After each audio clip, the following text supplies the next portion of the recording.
آگے ان کا سوال ہے معرفت الہی کے لیے کیا درکار ہے؟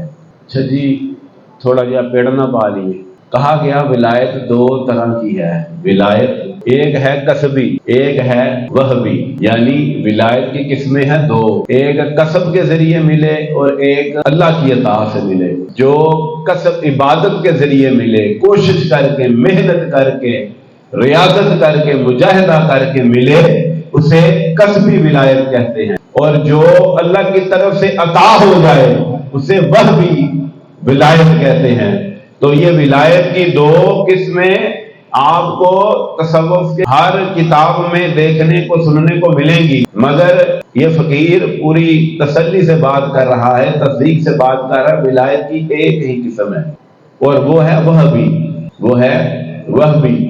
کسب والے کو بھی ولایت اللہ ہی عطا فرماتا ہے، تو لہذا بیان کرنے سے یہ قسمیں دو ہو گئی، مگر عطا کے لحاظ سے یہ ایک ہی ہے، کیونکہ ہر عبادت کرنے والا ولایت حاصل نہیں کر سکتا، کیونکہ ہر عبادت گزار اگر ولایت حاصل کرے تو پھر ایسی حدیث ہیں، حضور نے فرمایا کہ ایسے ایسے لوگ آئیں گے، اے میرے صحابیوں تم ان پر رشک کرو گے کہ وہ اتنی اللہ کی عبادت کرتے ہیں، اتنا قرآن پڑھیں گے کہ تمہیں اپنا قرآن پڑھا تھوڑا لگے گا، اتنی نمازیں پڑھیں گے تمہیں اپنی نمازیں تھوڑی لگیں گی، اتنے سجدے کریں گے تمہیں اپنے سجدے تھوڑے لگیں گے، مگر وہ ایمان ان کے اندر سے اس طرح نکلا ہوگا جیسے تیر شکار کے اندر سے نکل جاتا ہے، شکار کے اندر سے۔ تو پھر ولایت انہیں مل رہی۔ کسب تو ہے نا، سمجھ رہے ہو کہ نہیں؟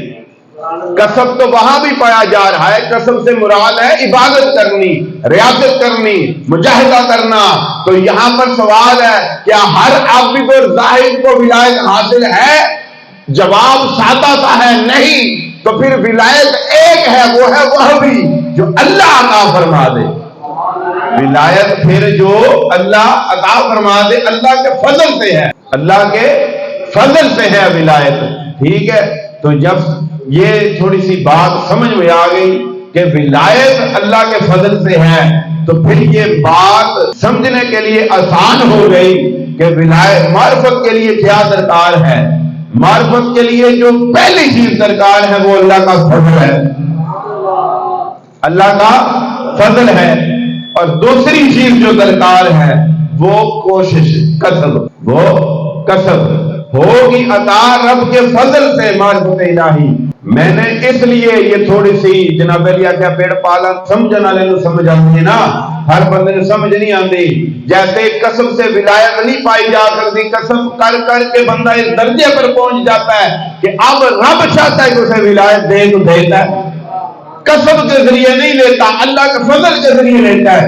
اسی طرح اس کا دوسرا نتیجہ ہے علم پڑھے، علم پڑھے، علم حاصل کرے، شہر کی خدمت کرے، استاد سے علم لے اور لیتا رہے، سیکھتا رہے، پڑھتا رہے، توحید کو جانے، سمجھے، اس کے علوم کو جانے، توحید کی اقسام کو جانے، معرفت کی اقسام کو جانے، مگر سب کچھ جب جان لے اب معرفت ملے گی کب؟ جب اللہ کا فضل ہوگا تب۔ تو ولایت کے لیے کسب بھی ضروری ہے، معرفت کے لیے کسب بھی ضروری ہے، مگر دونوں جڑی رب کے فضل سے ہیں، دونوں جڑی رب کے فضل سے ہیں۔ سمجھائیے آپ کو یہ ہے کہ معرفت الہی کے لیے کیا درکار ہے؟ اللہ کا فضل درکار ہے، اور علم حاصل کرو، علم حاصل کرو۔ جاہل کبھی معرفت کو نہیں پا سکتے، جاہل کو اللہ دوست ہی نہیں بناتا۔ کنی ویسے دھوکھا لی گل ہے، عام میں جتنے لوگ بیٹھے ہیں جن کے پاس علم ہے انہیں مبارک ہو، جن کے پاس علم ہی نہیں، علم کی دولت ہی نہیں، وہ کتنے خسارے میں ہیں کہ اللہ انہیں اپنا دوست ہی نہیں بناتا۔ امام شافعی فرماتے ہیں کہ رب جاہل کو دوست، کوئی ولی جاہل نہیں ہو سکتا، کوئی ولی بولو، کوئی ولی، اللہ دوستی رکھتا کن سے ہے؟ علم والوں سے۔ اللہ پسند کنہیں کرتا ہے؟ علم والوں کو۔ اللہ محبت کن سے کرتا ہے؟ علم والوں سے۔ اللہ سے محبت کون کرتے ہیں؟ علم والے۔ اللہ کو کون چاہتے ہیں؟ علم والے۔ اللہ کو اپنے لحاظ سے جانتے پہچانتے کون ہیں؟ علم والے۔ عام بندے کو تو پتہ ہی نہیں اللہ کی معرفت کیا ہے، توحید کیا ہے، وہ بیچارہ جناب علی کوئی چیزیں ہمارے سنی ایسی حرکتیں درباروں پر کرتے ہیں کہ ایمان خطرے میں ہے، ایمان خطرے، پتہ ہی کوئی نہیں کہ جا کے مانگنا کیسے ہے، کیسے نہیں مانگنا۔ جناب علی بعض حرکتیں ایسی کرتے ہیں کہ وہ شرک ہوتا ہے۔ آگے میں توحید کا باب لے کے آؤں گا تو اس کے اوپر جو ہے گفتگو ہم کریں گے، تو آپ کو بہت ساری چیزوں کو پتہ چلے گا کہ جب ہم سنی ایسی چیزوں میں پڑ گئے ہیں نہ چاہتے ہوئے، اور عقل کی کمی کی وجہ سے اور علم کی کمی کی وجہ سے، علماء کی دوری کی وجہ سے، پنگی چرسی پیران دی وجہ تو، پنگی چرسی پیران دی وجہ تو جناب علی اسی اینی کر دور جا کے پہ کہ سانو توحید کا معنی نہیں پتا، توحید کا معنی ہی نہیں پتا، اور پھر وہ جو اختیارات اللہ کے ہیں ہم نے اٹھا کے وہ اختیارات پیروں کو دے دیے۔ استغفر اللہ۔ جناب علی اس سے سیکھنے کی ضرورت ہے۔ جب توحید کا ہم چیپٹر شروع کریں گے انشاءاللہ آپ کی عقلوں پر پڑی گرد ہٹ جائے گی۔